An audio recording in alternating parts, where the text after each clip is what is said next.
My brother Callum got promoted last spring. A big one, company-wide announcement, champagne in the office kind of thing. Senior management. Corner office. The works. My parents were ecstatic.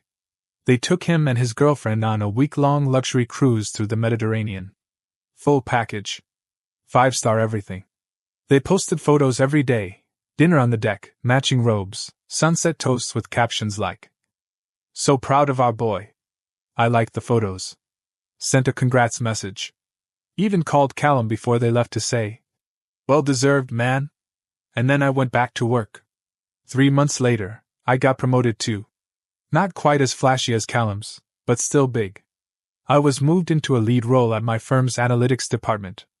It was the first time I'd ever managed people. First time my name went on the internal newsletter. I told my parents over dinner. They smiled. Said, "That's great." My dad nodded, added a, "Well done." My mom asked about the dress code in the new role. And then the conversation shifted to Callum again. His girlfriend had just opened a boutique. They'd adopted a dog. I didn't expect a matching vacation. But I thought maybe there'd be something. A card. A toast. A gesture. Instead, they left for the lake house that weekend, just the two of them. No invite. No message. Just a selfie from the dock with another caption. Finally, some quiet. At first, I told myself it didn't matter. Not everything had to be celebrated. Not everything needed fanfare. But then, 2 weeks later, I found out from my aunt that they'd offered to pay for Callum's wedding venue. They weren't even engaged yet. When I asked my mom about it, she brushed it off. "We just want to make sure they're set up when the time comes." Set up. Like they were preparing a future they assumed I didn't need, or wasn't worthy of. I thought about confronting them. But I didn't want to sound jealous. Or petty. Or like I was keeping score. So I buried it. Until my birthday came around. It landed on a Tuesday. I wasn't expecting anything major, maybe dinner, maybe a cake. But when I called to ask if they were free, my dad said they were heading out of town for a quick getaway. I asked where? "Same cruise line we took with Callum," he said. "They gave us a discount for being return customers." I didn't say anything. He filled the silence with a chuckle. "We'll take you next time." But we both knew there wouldn't be a next time. Not for me. That night, I sat alone in my apartment, eating takeout, scrolling through their new cruise photos. Callum had commented on one. "Looks familiar." Dozens of likes. No one mentioned me. No one ever did. And that was the moment something in me shifted. Not into anger, not yet. But into awareness. This wasn't about a trip. It was about position. About how they saw me. Not as the second son. But as the one who didn't need anything. The one they could ignore because he wouldn't push back. Because I never made a scene. They thought they knew me. But that was about to change. 2 weeks after their second cruise, we had a family dinner. It wasn't anything formal, just a Sunday barbecue at my parents' place. The kind of thing we'd done 100 times. Callum and his girlfriend were there.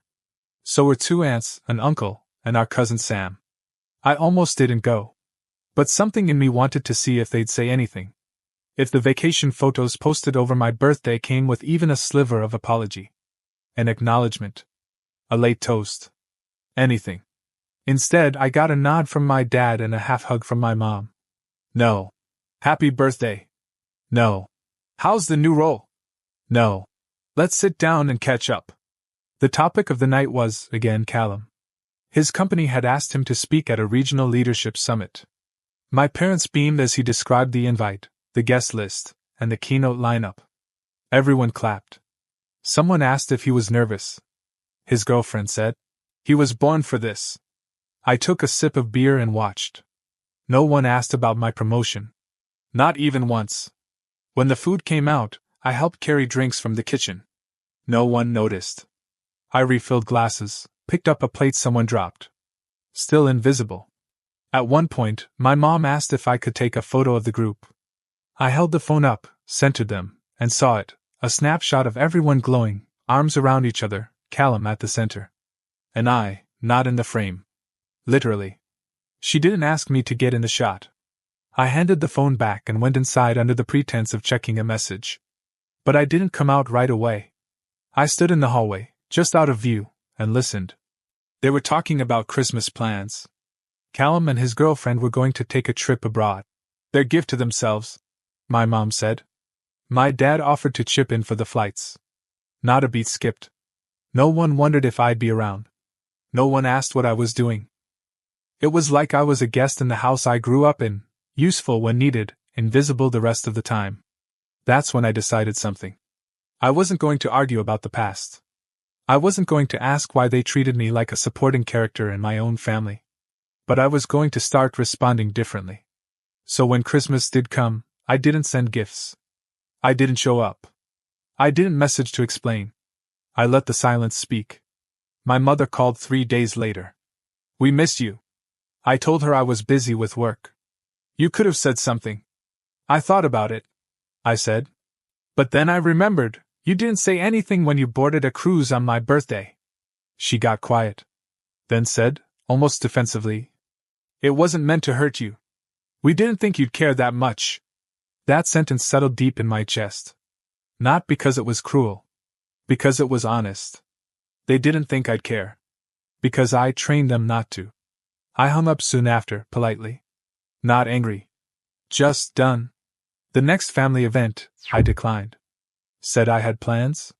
The one after that? I didn't respond at all. And slowly, the invites came less often. They still saw Callum every week. Still posted brunch photos. Still tagged each other in articles about rising young professionals. Me? I became a ghost in my own bloodline. And for the first time, I stopped trying to haunt it. I stopped measuring my milestones by who noticed them. There's a quiet shift that happens when you finally stop waiting for recognition from people who've made it clear they're not looking in your direction. I focused on work. Not in the bury my feelings in my job way, I mean really focused. I started pitching projects higher up the chain, took on risk, started managing a team that doubled in size in under a year. Eventually, I moved into a role with oversight over 3 departments. Not just numbers, strategy, direction. My name started appearing in industry newsletters. I spoke on a panel. I mentored junior staff. I wasn't chasing approval anymore. I was chasing what I knew I was capable of. And I was hitting it. That year I bought a place. Not a massive house, but a condo in a city I loved. Bright, clean, near a park, with a balcony that got the best kind of late afternoon light. I threw a housewarming party. Invited coworkers, a few friends from university, and my neighbors. My parents weren't on the list. Callum wasn't either. Not because I wanted to hurt them. But I didn't want to perform for them anymore. I didn't want to watch them compare what I'd built to whatever Callum had posted most recently. I didn't want their approval like a stamp on a passport I'd already earned. Then something unexpected happened. An old friend of my parents, someone I barely knew but who'd met me a few times as a kid, messaged me on LinkedIn. Short, polite. Heard about your recent success. Congratulations, your parents must be thrilled. I stared at it. Felt something tighten in my chest. Because no, they weren't thrilled. They hadn't said a word. They hadn't asked about the new job. Never called when my name was listed in a professional profile roundup. Never mentioned the condo. Not even a comment under the photo I'd posted, my first one in 6 months, standing on the new balcony, glass in hand, smiling. They knew. Of course they did. We shared enough mutual connections. People talked. Family friends commented on the post. My cousin texted me to say she'd shown her mom. They knew. But still, silence. Then came Callum's engagement. It was a full production announcement, photos in a flower field, a branded hashtag, champagne, and a drone video of the proposal. The caption? She said yes. Couldn't have done it without the people who always believed in me. The first comment was from my mom. We're so proud of you, sweetheart. You've built something beautiful. I closed the app. Not because I was angry, but because I was finally starting to feel the difference between being ignored and being free. I didn't send a gift. Didn't like the post. Didn't respond when my dad texted a week later to say the engagement party was coming up and they assumed I'd be there. I replied simply, I won't be attending. No reason. No apology. And this time, no follow-up. They'd started to notice the distance. I could feel it in the subtle shifts, the occasional check in text, the slight hesitations in my mother's voice when she left voicemails. But they hadn't connected it to anything they did. Because people who don't see you to begin with can't imagine why you disappear.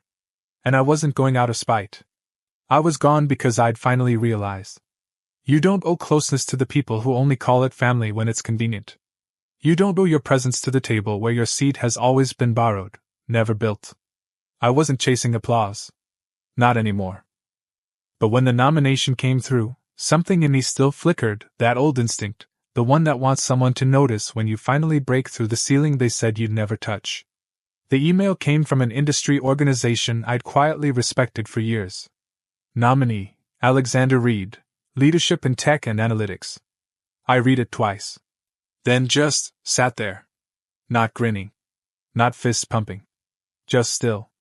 Because for the first time, I knew what it felt like to be recognized by people who had no obligation to like me, and did anyway. My coworkers threw a toast. They decorated the office kitchen with streamers. Someone baked a cake with my name on it. There were speeches. Laughter. Even my old manager sent a handwritten card. You did this with no shortcuts. All earned. All you.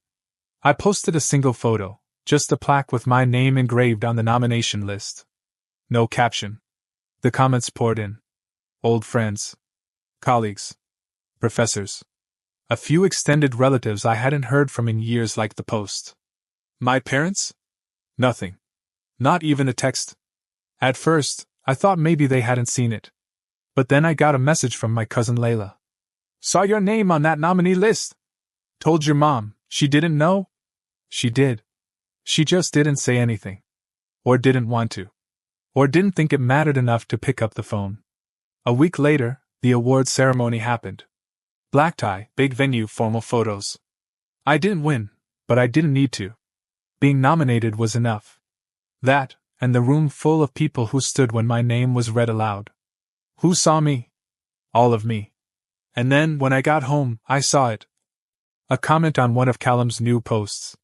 Another career announcement. Another achievement. And beneath it, my mom's comment.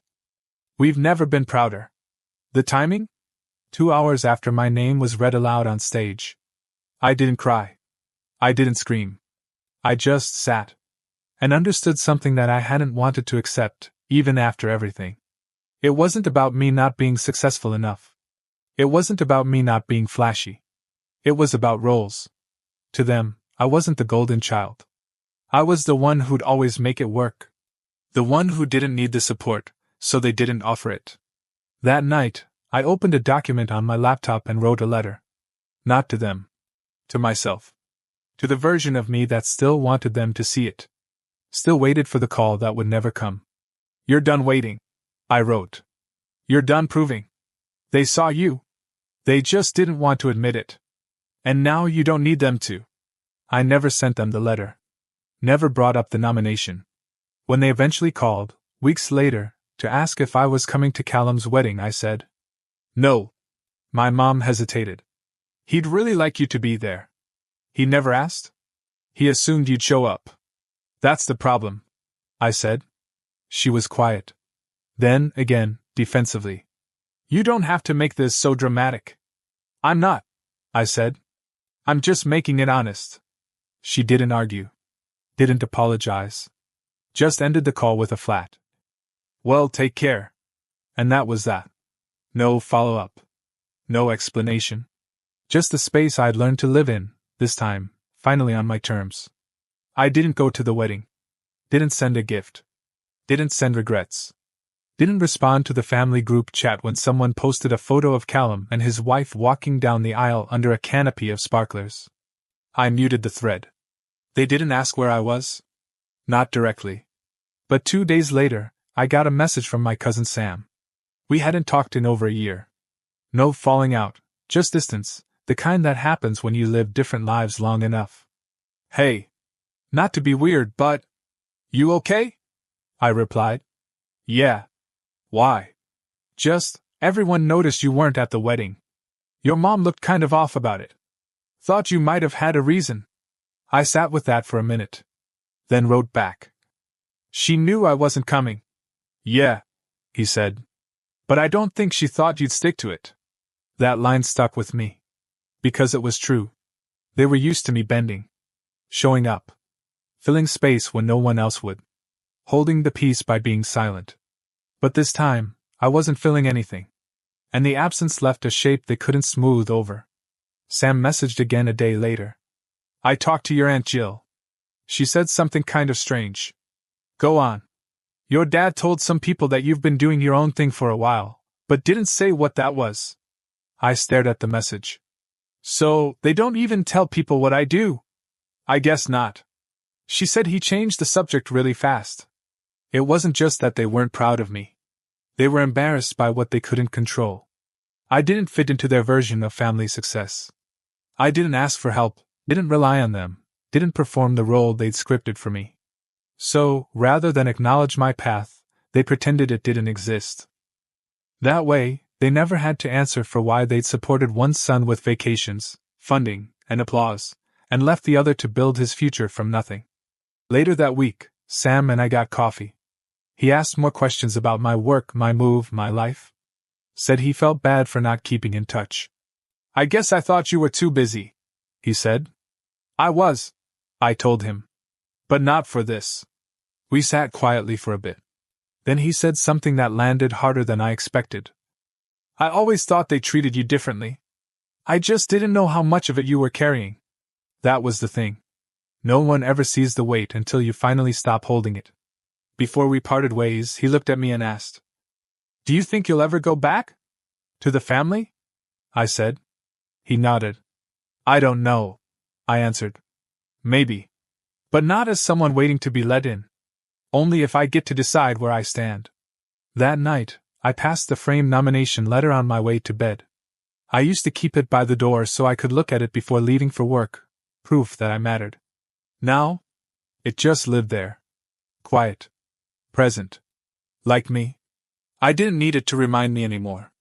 But I didn't move it either. Because some things aren't about being seen. They're about being rooted in who you are, whether anyone claps or not. The message came 6 months after the wedding. Simple. Unexpected. Hey. You're free to talk sometime? I stared at it longer than I should have. Callum wasn't the type to send vague messages. He was always direct, always a planner, always the golden son with a calendar full of dinner reservations and team meetings. This wasn't like him. I replied 2 hours later. Sure. What's up? He asked if we could meet for coffee.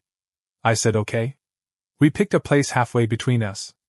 A quiet cafe with wide windows and too many empty chairs for a Tuesday afternoon. He looked tired. Still polished. Still wearing a jacket that probably cost more than my first month's rent. But there was something frayed around the edges, in the way he ran his hand through his hair, in how he didn't start the conversation with small talk. He just said, You didn't come to the wedding. I nodded. No. I didn't. He nodded back.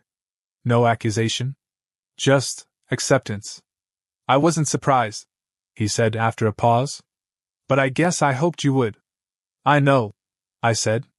But you never asked me to come. Not directly. Did I need to? That's kind of the point. He looked down at his coffee. I think I didn't ask because I knew the answer. And why do you think the answer was no? I asked. He exhaled. Because we left you behind. And we acted like you were the one who walked away. That stopped me. Not because it was dramatic. But because it was true. And because it was the first time someone from my family had said it out loud. You know what really hurt? I said. It wasn't the cruises. Or the funding. Or even being ignored. What then? It was the silence. It was watching you all celebrate each other over and over while I sat on the outside like it was normal. Like I was the quiet one. When really? I just got tired of trying to matter in a room that didn't leave a chair for me. He didn't argue. Didn't defend our parents. Just listened. They didn't mean to make it that way, he said finally. I know, I said. But they still did. We talked for over an hour. About the childhood differences. The little ways they favored him. The assumptions they made about me being fine on my own. And then he said, I think I like being the favorite because I didn't know what it was costing you. And I didn't know what being forgotten was doing to me. I said. Until I stopped pretending it didn't hurt. Before we left, he asked if I'd ever consider coming around again. Not for them. Just to show up. To be seen. Maybe, I said. But it would have to be different. I'd like it to be. That mattered more than he knew. Because he wasn't offering a bridge back to the old setup. He was opening a door I didn't have to crawl through. That night I got a message from him. Thanks for today. I hope it's not the last time. I replied. That's up to all of us. And for once, I believed we might try. Not because we needed to fix everything, but because we were finally telling the truth. Spring came quietly. No announcements. No formal invitations. Just a group message from Callum. Thinking of doing a casual dinner at ours next weekend. Open to anyone who wants to come. No pressure. I almost ignored it. Not out of bitterness. But because I wasn't sure what showing up would mean anymore. Would it be awkward? Performative? Would it feel like stepping back into a house that once forgot I existed? But something about the message was different. No assumptions. No schedule. No passive guilt. Just an opening. So I went. Callum's place wasn't what I expected. Not flashy. Not showy. Just a warm living room, soft music, a long dining table that looked like it had seen a few real conversations. I walked in and for the first time in years, no one made a big deal out of my arrival. No dramatic, "Look who's here!" No wide-eyed surprise. Just Callum saying, "Hey, glad you made it." And someone else, my cousin Layla, smiling and pulling out a chair. "This one's for you." It wasn't a throne. It wasn't carved in gold. It was just a regular wooden chair. But it was there. On purpose. And that mattered. More than anyone in that room could have guessed. We talked about work, briefly. I mentioned a new hire, a shift in leadership. Callum asked thoughtful questions. No sideways jabs. No fake surprise at my answers. My Aunt Jill complimented the way I handled a community panel she'd seen online. Someone brought up the wedding, but not like a weapon. Just a timeline marker. And no one tried to make me feel bad for missing it. Because they were starting to understand that absence isn't always about rejection. Sometimes, it's the only language someone has left when they've been spoken over for too long. As the evening wound down, Callum pulled me aside while people cleaned up. "I didn't tell Mom you were coming," he said. I raised an eyebrow. "Didn't think she'd want to know? Didn't think it was her business," he said. "She'll find out. And she'll have feelings. But you don't owe her anything." I nodded. "You sure she won't give you grief for inviting me?" "She already does." He smirked. "Might as well make it worth it." That was the first time I laughed about all of it. Genuinely. Not out of irony. Not bitterness. Just relief. Because for the first time, we weren't pretending. As I left that night, Callum walked me out. No heavy words. No dramatic handshakes. Just, "Next time you're bringing dessert." And I said, "Only if I get to pick the playlist."